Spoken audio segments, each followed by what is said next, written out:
वर्णिवेशरमणीय दर्शनं मन्दहासरुचिराननाम्बुजं पूजितं सुरु नरोत्तमैर्मुदा धर्मनन्दनमहं विचिन्तये। असतो मा षड्गमय तमसो मा ज्योतिर्गमय मृत्युर्मा अमृतं गमयः। ओम शान्तिः शान्तिः शान्तिः।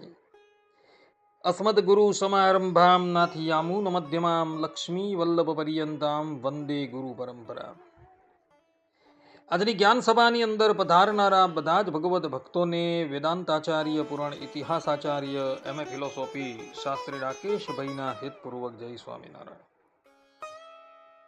ભક્તો, ભગવાન સ્વામિનારાયણ શિક્ષાપત્રીના 84મા શ્લોકમાં કહે છે કે વિષ્ણુ શિવો ગણપતિ પાર્વતી ચ દિવાકર એતાઃ પૂજ્યતયા માન્યા દેવતા પંચમામકૈઃ।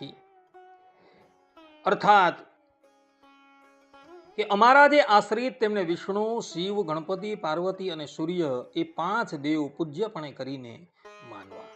આ પ્રમાણે ભગવાન સ્વામિનારાયણે પંચ દેવતાઓને પૂજ્યપણે માનવાની આજ્ઞા કરી છે અને એમાં પણ સૂર્યદેવ છે એ આકાશમાં ઉદિત થતા પ્રત્યક્ષ દેવ છે અને એ પ્રત્યક્ષ દેવને અર્ઘ્ય અર્પણ કર્યા વગર, અર્થાત કે એમનું પૂજન કર્યા વગર જો ભગવાન વિષ્ણુની પૂજા કરવામાં આવે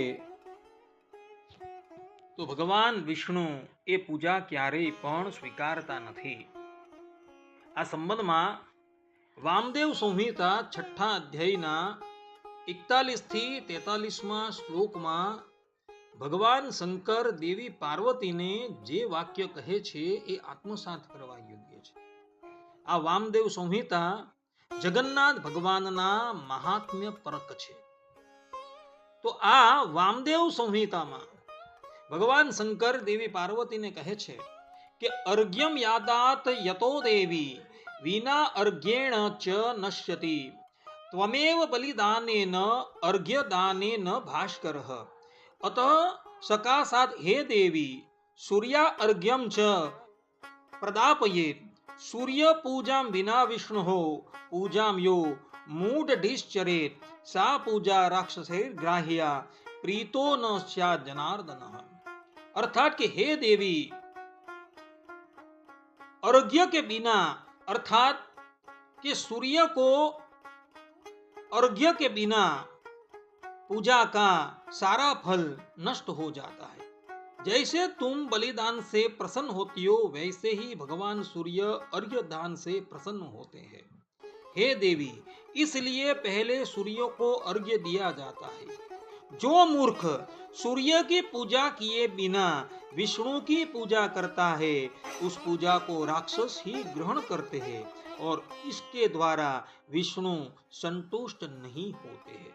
आ प्रमाणे અહીં ભગવાન શંકર દેવી પાર્વતીજીને સ્પષ્ટ રૂપે કહી રહ્યા છે કે અર્ઘ્ય દાન કરવાથી સૂર્યદેવ અતિશય પ્રસન્ન થાય છે અને સૂર્યને અર્ઘ્ય અર્પણ કર્યા વગર જો ભગવાન વિષ્ણુની પૂજામાં પ્રવૃત્ત થવામાં આવે તો એ સાધકે કરેલી પૂજા ભગવાન વિષ્ણુ સ્વીકારતા નથી અને એ પૂજા રાક્ષસો ગ્રહણ કરી લે છે। માટે પ્રાતઃ કાલે સ્નાન આદિકથી પરવારીને સર્વપ્રથમ સૂર્યદેવને અર્ઘ્ય આપવાનું છે। અર્ઘ્ય દાનમાં પુરુષો અને સ્ત્રીઓ અધિકારી થઈ શકે છે। પુરુષ છે, સ્ત્રી છે, બાળક છે ઇત્યાદિ કોઈ પણ સૂર્યદેવને અર્ઘ્ય આપી શકે છે। અર્ઘ્યની અંદર કાંઈ કરવાનું નથી। એક કળશની અંદર જલ લેવાનું છે, જલમાં થોડા ચોખા પધરાવવાના છે, એમાં કંકુ કે ચંદન પધરાવી એમાં તુલસી દલ અથવા તો કોઈ પણ સાધારણ પુષ્પ પધરાવી સૂર્યદેવને પૂર્વ દિશામાં અર્ઘ્ય અર્પણ કરવાનું છે અને એ અર્ઘ્ય અર્પણ કરીને પછી જ ભગવાન વિષ્ણુની પૂજામાં પ્રવૃત્ત થવાનું છે। અન્યથા સૂર્યદેવને અર્ઘ્ય અર્પણ કર્યા વગર જો તમે ભગવાન વિષ્ણુની પૂજામાં પ્રવૃત્ત થશો તો એ પૂજા રાક્ષસો ગ્રહણ કરશે, પરંતુ ભગવાન વિષ્ણુ ક્યારેય પણ એ પૂજા ગ્રહણ કરશે નહીં।